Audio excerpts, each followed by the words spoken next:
My name is Long Bui.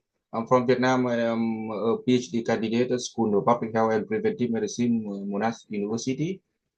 My topic involved a lot of work on tuberculosis, and today I'd like to present my one chapter of my thesis, impact of COVID-19 on TB detection in Vietnam.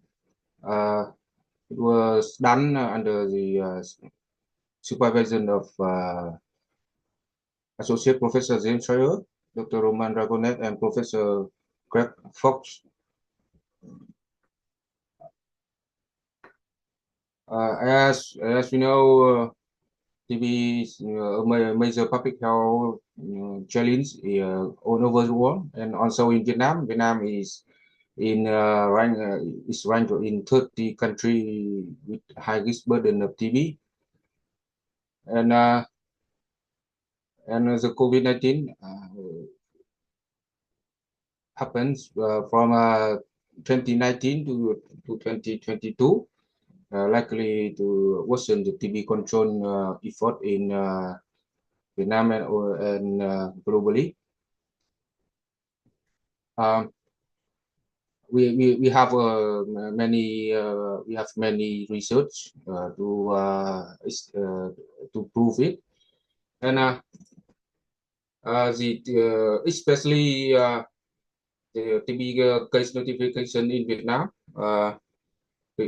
reduced by 8%. It was from the interrupted time series analysis of author from Sydney University.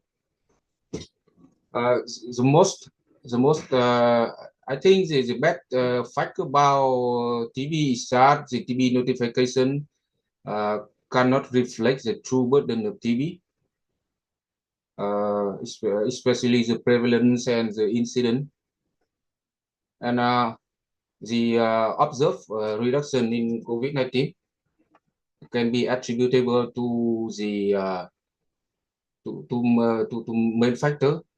Firstly, it is due to the lockdown and the restricted movement. So it may be the fact that the transmission of MTB was reduced, and also the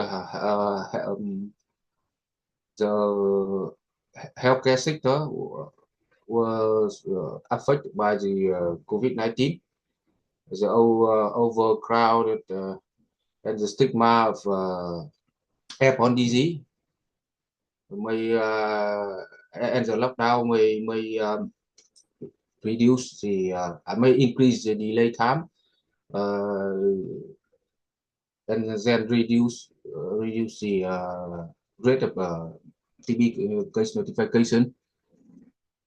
Modeling TB is complex due to its nature. It has very slow progression and a very long latency period. In this research, we developed a compartmental-based model. Firstly, we try to simulate the dynamic of MTB transmission in Vietnam, and we explore the effect of COVID-19 on the TB case detection. And also the sharp reduction in COVID-19 may provide us opportunity to restrain our parameters on TB.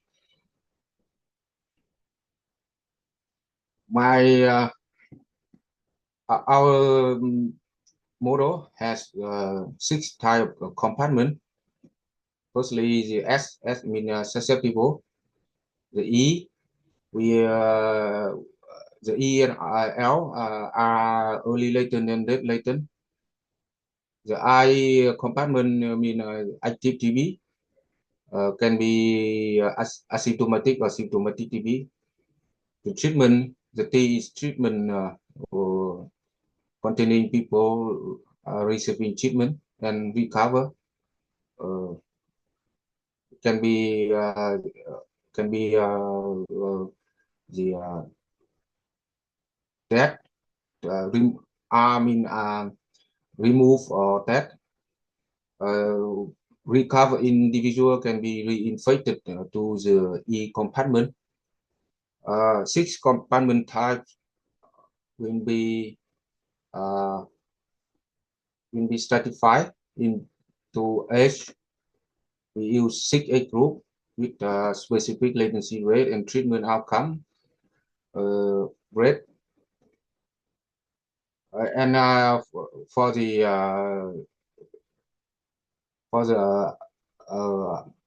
I and T compartment, we stratify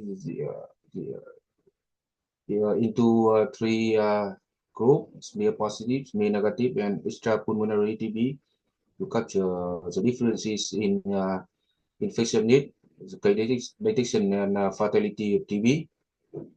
Our model account for the different in infection rate and BCG weighting by age using smooth function. It means it means the infection rate by age and the BCG were not stratified. Instead, we use smooth function. The parameterization of the our model, firstly, to calculate the force of infection, we use a yearly contact metric. I think it was conducted in 2007. It's quite old, but it is the best we have. The figure shows the contact metric by 6 age group stratified in our model.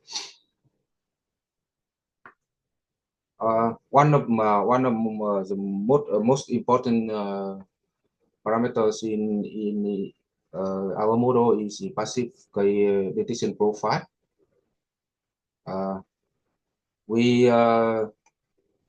It is a smooth function. Smooth function. It is a logistic function. It's a hyperbolic tangent function containing the time, the rate increase, the time for the time with the time it accelerate, and especially most important is the rate of commencing care, influenced by the diagnostic capacity and healthcare accessibility. For the prior, we set the range for the time for the increase of rate from 1986. It was the establishment of Viet Nam NTP, and 1993 it was the initiation of DOS strategy in Vietnam.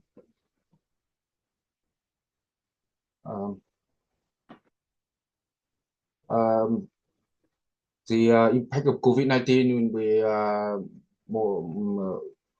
we separate the impact of COVID-19 into 2 assumptions, into 4 assumptions, equal to 4 candidate model. For the first is we assume that the COVID-19 had no impact on case detection or transmission. And the second, the COVID-19 reduced the case detection rate. And the third, the COVID-19 reduced the MTB transmission. And the fourth, we reduce both detection and transmission. In our model, we calculate the we'll compare 4 candidate model based on the Watanabe Akaka information criterion. We in the calibration, we set the target, our target using firstly the total population based on the census data and the number of case notification reported to the WHO, and most important, the prevalence of TB among adults in from the national survey conducted in 2017. We in the full parameters which is not described here, we set some parameter fixed and some vary using the best parameter we have from literature, especially the parameters on natural history of TB, and also the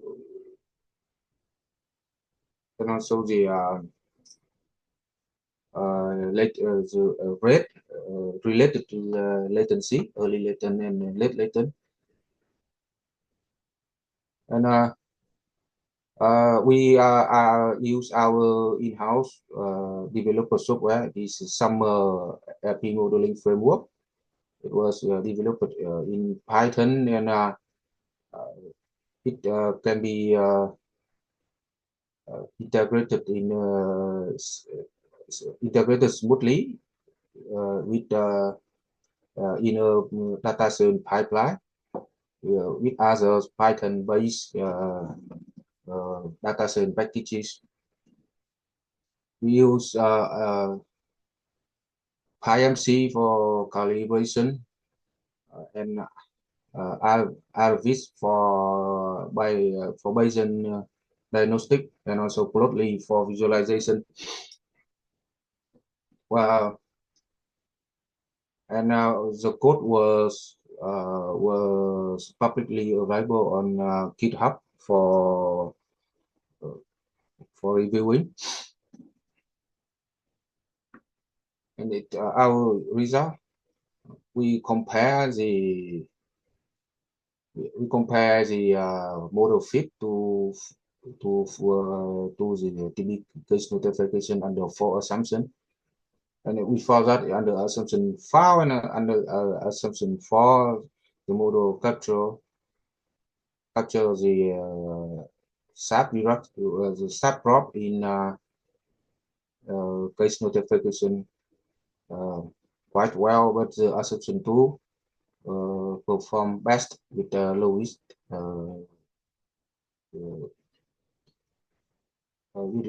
value of WAIC. So we select the assumption 2 for further analysis. The figure shows the rate of commencing care.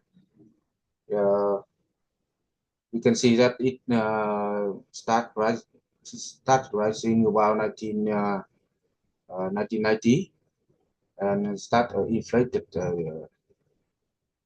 during 1998 to and has the median value about under 0.6.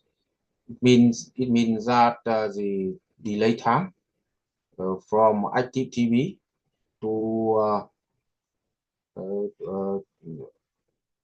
receive care to treatment initiation was around 0.8 to 2 years. It has very it has quite long uncertainty, and we found that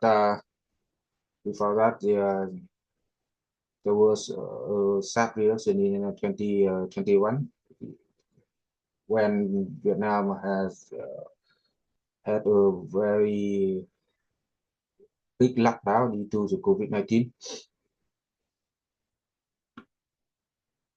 and this slide shows some results on the model run. On the on the left, the figure shows the model result for several targets. Firstly, population's size, it fit perfectly, and prevalence of pulmonary TB during among adults, TB incident, the number of TB deaths, and prevalence of smear positive TB among adults, and the prevalence of LTBI. The middle figure shows the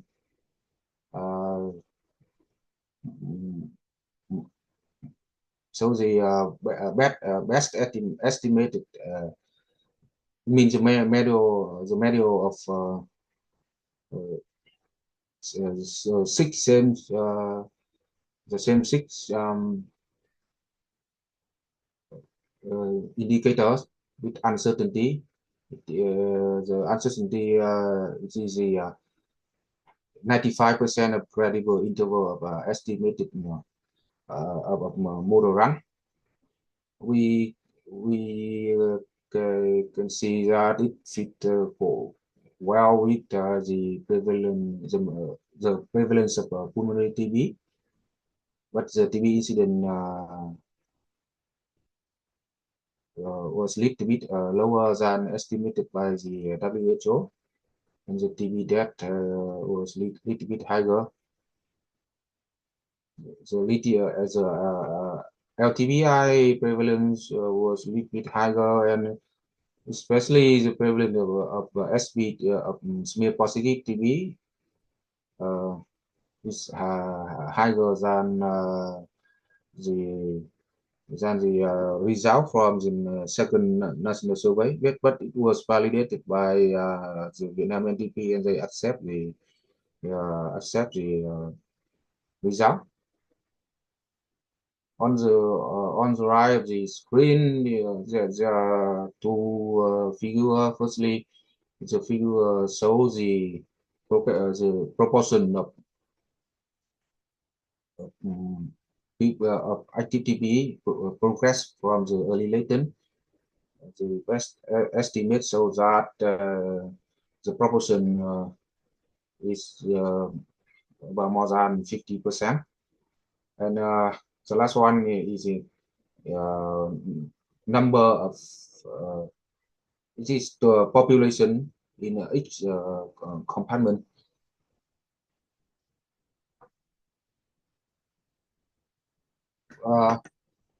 We use assumption to make the future projection, and the future projection on the future impact of COVID-19 on the accumulated the number of TB episode and the number of TB death. You can see that in 2021 during COVID-19, the reduction in TB case detection may cause additional 2,000 new TB episode, and more than 1,000 TB death until 2035.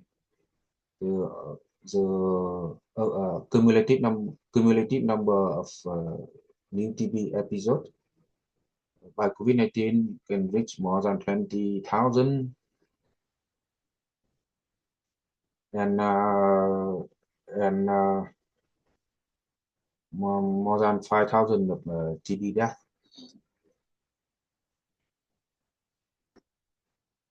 And we use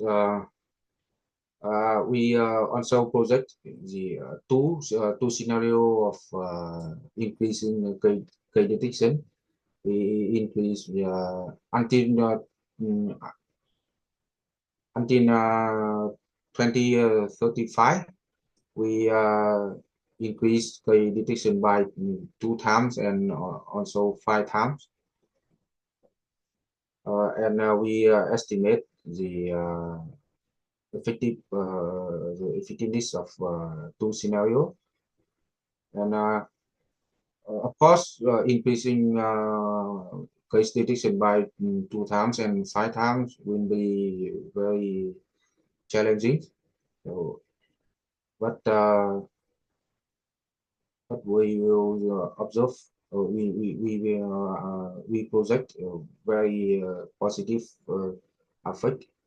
It introduce the new TB episode and TB death significantly in the next 10 years.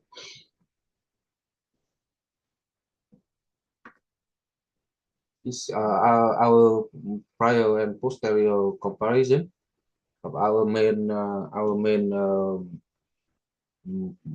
parameters. Firstly, is contact rate. Now, related risks of infection with latent TB, related risks of infection with the history of TB disease, smear positive test rate, and smear positive cell recovery rate. Also for smear negative, and the last one is is figure illustrate our estimation on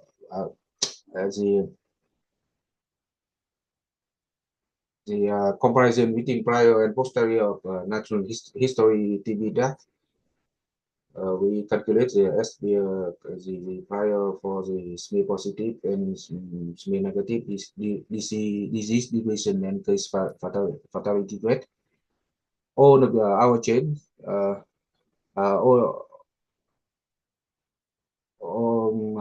have good heart under 1.05.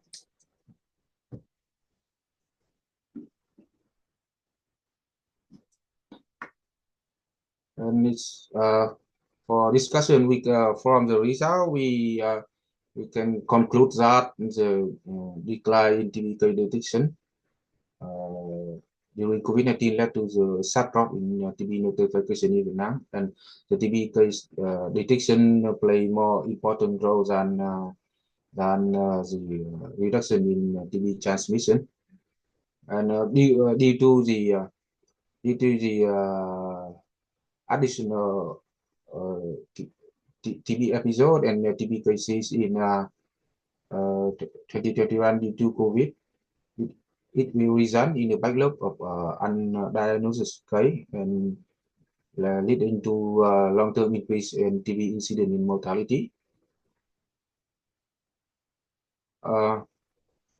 We should continue focus on enhancing case detection to mitigate the long-term impact of COVID-19 and improve TB control.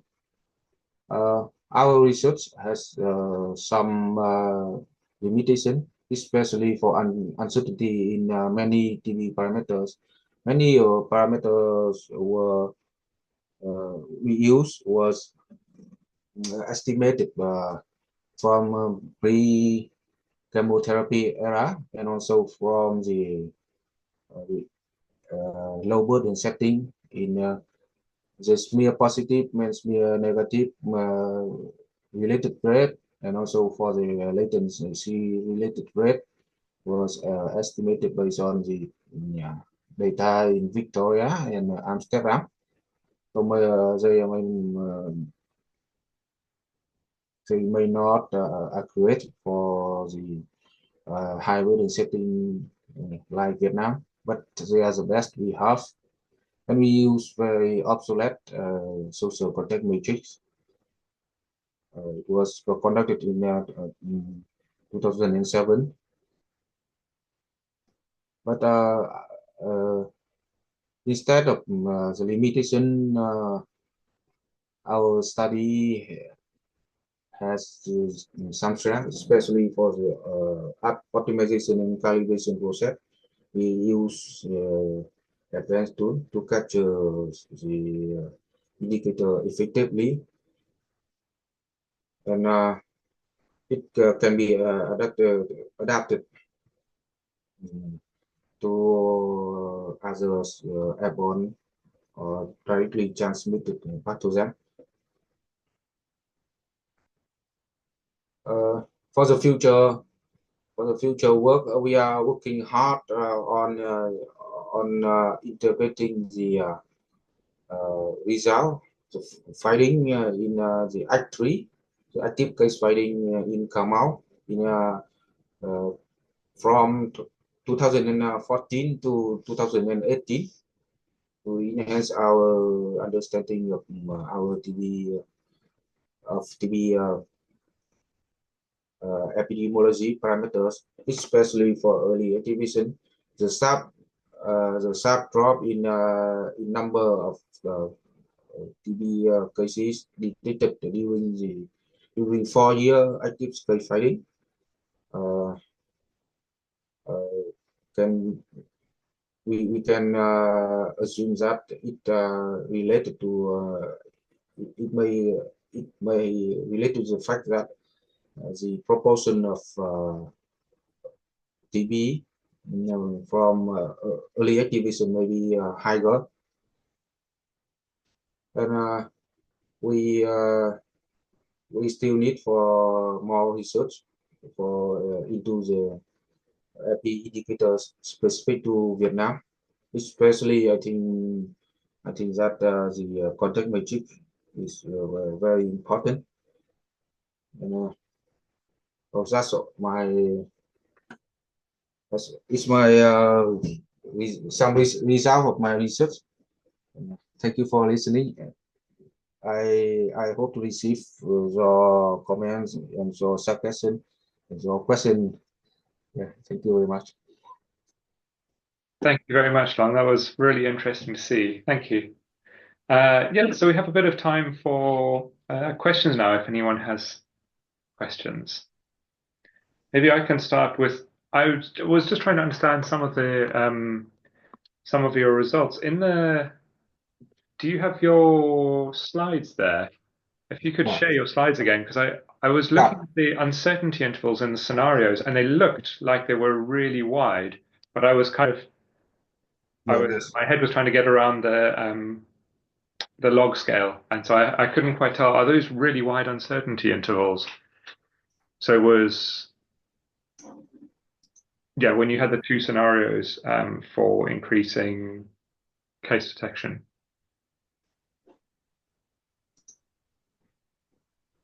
Oh,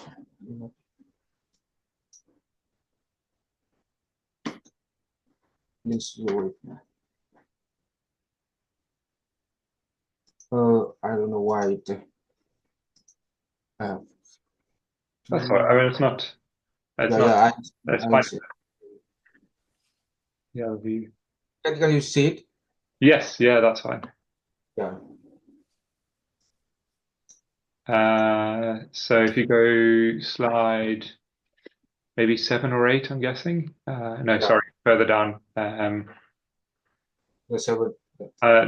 So keep going down. It was a later slide. And keep going. And sorry, even more later. So maybe slide 12, I think. Yeah. Yeah, I was just looking, I was trying to understand the uncertainty intervals because my head was struggling with the log scale. So is that very wide uncertainty intervals for things like cumulative deaths and disease? So it's going from, is that from like, for 2035, it's going for deaths, it's going between 500 and 20,000, is that right? Yes. Okay. And do you know where do you know where that sort of large amount of uncertainty is coming from?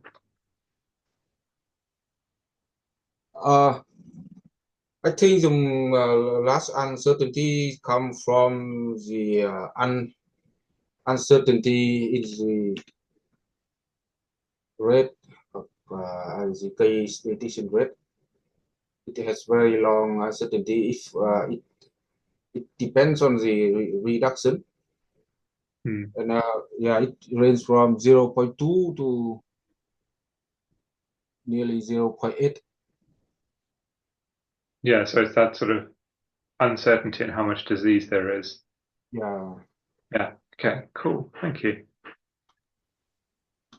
And actually, on the amount of disease that there is, the other thing that I was looking at on, I've forgotten which slide this was on. I think it's maybe later, maybe like slide 14 or something. Yeah, slide 14. Yeah. I don't. It seemed like a really long time for people to have smear negative disease, but obviously that's where you ended up with it. Is that Yeah. The duration for smear negative. The median value is about nearly 6 years. Yeah. And the duration for smear positive is about 1.6. Mm. And as we estimate the average delay time from active TB to treatment was about 1.8 to 6 to 2 years. It Mm. means many cases was undetected. Yeah. Okay. I also wasn't sure if the smear positive case fatality Yeah. were I guess the natural history. Yeah, it looked quite high as well. Presumably that's untreated. Yeah. Sort of. Yeah. It's so untreated TB. Yeah. Yeah. Yeah, so those are all the natural history parameters, and I believe the prior distributions that are indicated in grey just come directly from the analysis that I think Long mentioned that's from the pre-chemotherapy era. So yeah, I mean, I think you're right. They are quite long durations. Of course, in the model, because case detection competes with these natural history flows, that the people would not spend that period of time with active disease. In fact, also, Long, you said that the rate of detection is 0.6, but that is, and then you said that equates to a delay to treatment of 1 point, did you say 1.7 or 1.8 years? I think. Yeah. It's about 1.8. I mean, people in the model don't actually, like, their average period of time active is less than that because all of these flows are competing with one another. And yet, Finn, I also agree. I think that was an issue that we noted about the broad uncertainty range. I think they are very broad, and depending on how we frame, I guess, what we call our target distribution around the points that we're trying to hit, the notification rate, particularly the notification rate in 2021, which will drive the parameter of the reduction due to COVID in that year. Depending on how the choice we make around fitting to that target, so the sort of the distribution that generates the likelihood at that point, I think that would influence that parameter posterior a lot. So presumably that is the reason. I think we noted this as an issue, so we just sort of we spent a bit of time looking at individual model runs to make sure that we hadn't just coded anything wrong and to convince ourselves that the model was behaving in that way. But it is the case that I think we satisfied ourselves of that, and I believe it is the case that the variation in the input, in the variation in the posterior distributions is what's sort of propagating through to those broad ranges in the outputs. So I suppose, like, had we done something like chosen a distribution around the case notification rate in 2011 and all the other years as well, that had a much lower dispersion as the contribution to our likelihood value, that might have constrained things a bit more. But I mean, which might be reasonable, but I suppose that then leads into a discussion of how much you trust the case notification. So I suppose we were relatively untrusting of them. Yeah. No, I mean, I don't think it's necessarily a bad thing. I was just trying to, yeah, it's just an interesting one. Yes, and I guess I'm just saying I think your interpretation is correct. Yeah. As far as I know, yes. Okay, thanks. Rowan, and then Krista after that.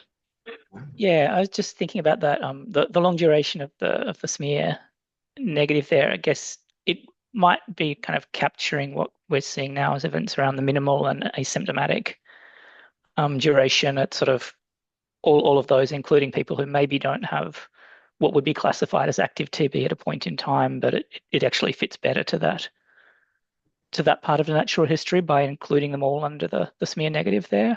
Would that make sense for that extremely long duration? Yeah. In fact, our model capture the active TB, including asymptomatic and symptomatic TB. At some point, my supervisor Roman suggested me to include to separate the active compartment into asymptomatic and symptomatic TB, but in fact we don't have enough parameter to do it. So it is the best way we can do. Yeah.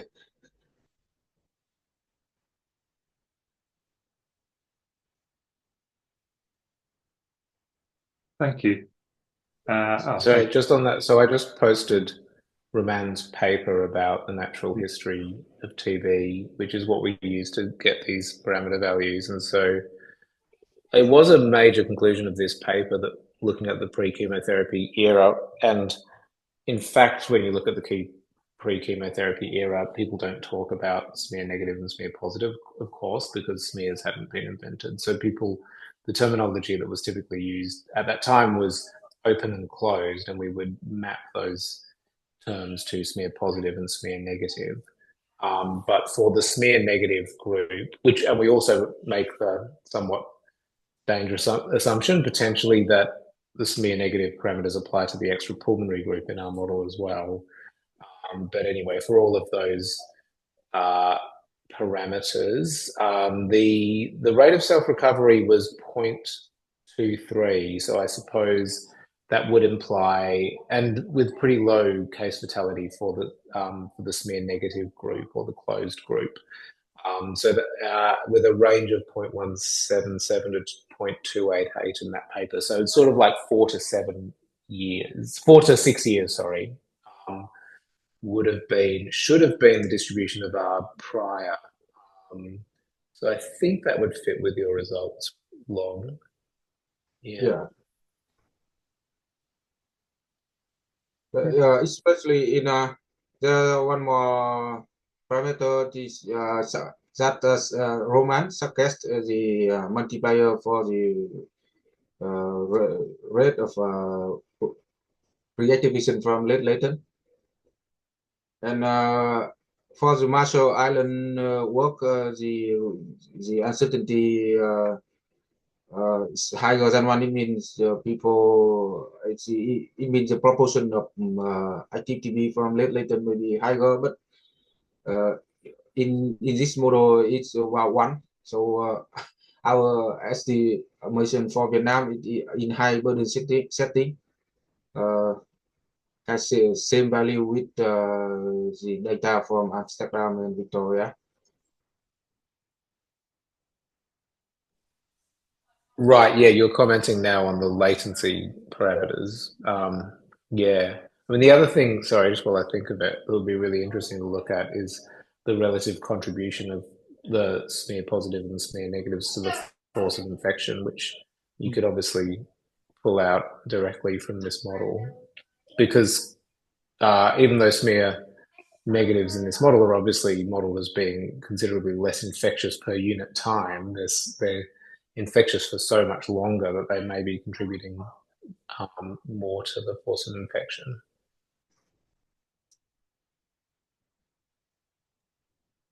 Yeah, that would definitely be interesting to see.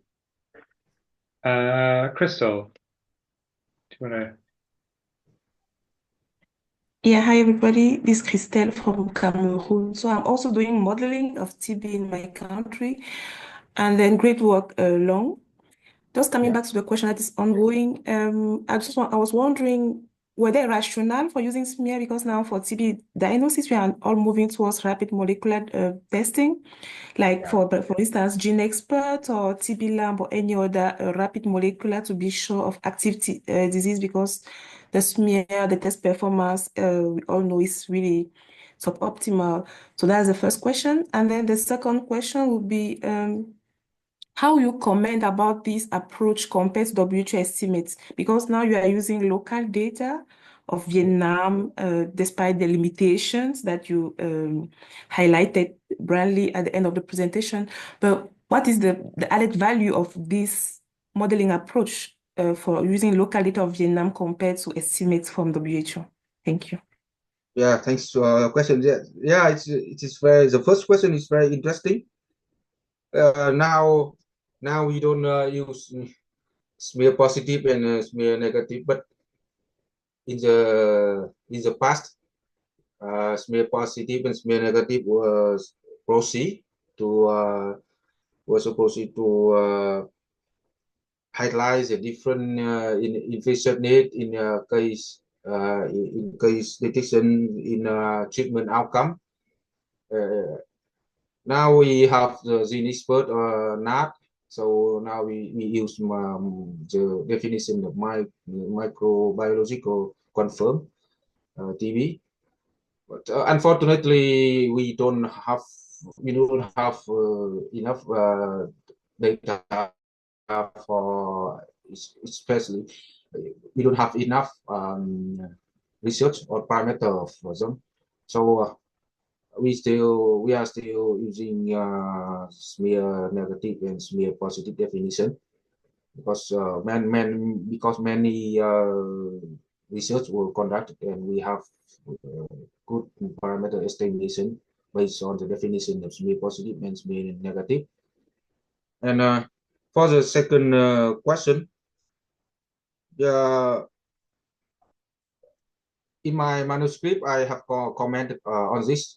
As we know, the estimation from WHO, they use this statistical model instead of mathematical model, and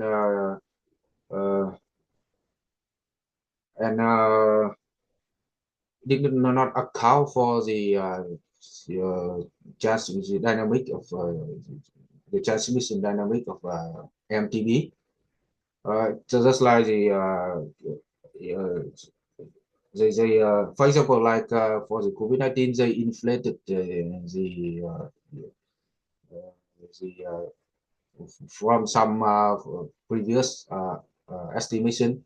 We can see on the WHO profile, TB profile page, which is the value of estimation change every change every year.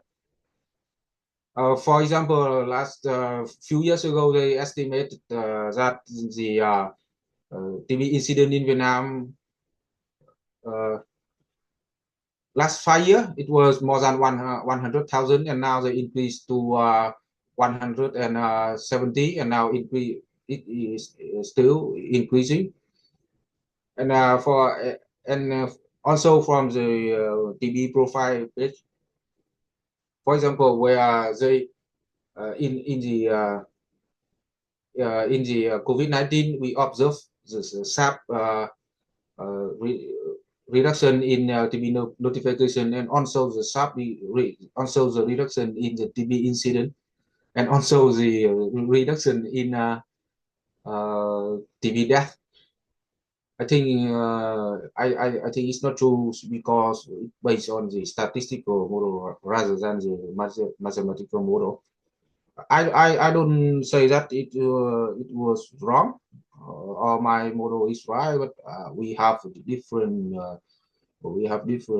approach, and we think that that to some extent it simulates the transmission and fit with the estimation quite well.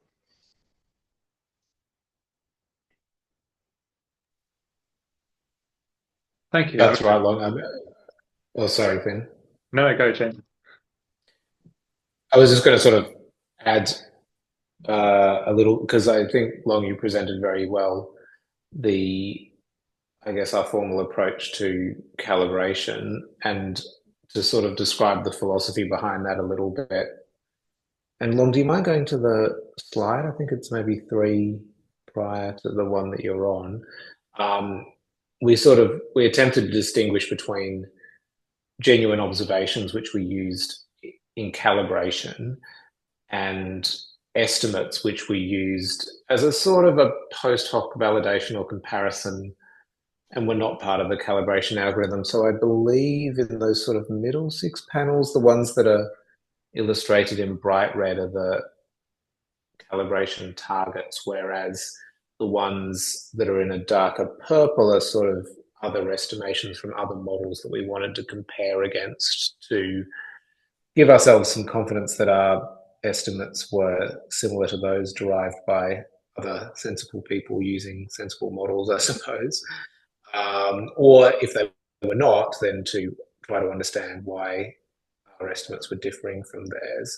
But so we focused on the sort of hard data, which we included the population size and the results of the prevalence survey, which the main result was reported for pulmonary adult TB. So that's why we distinguished pulmonary cases from the other forms of TB in the model, and made sure we explicitly had 15 and above simulated within the model. And then we also wanted to be able to make a comparison against the smear positive numbers, which is the bottom left panel there, which was one of the reasons why we then explicitly modeled smear positive as a category within the model, or included it within the model, sorry. And then we also, we wanted to compare against other estimates, but there's no national estimate for Viet Nam on the prevalence of latent TB, which is the bottom right panel there. So, so we basically tried to ensure that our model was structured to be able to produce outputs that could be mapped directly to the hard observations that we had available for the country.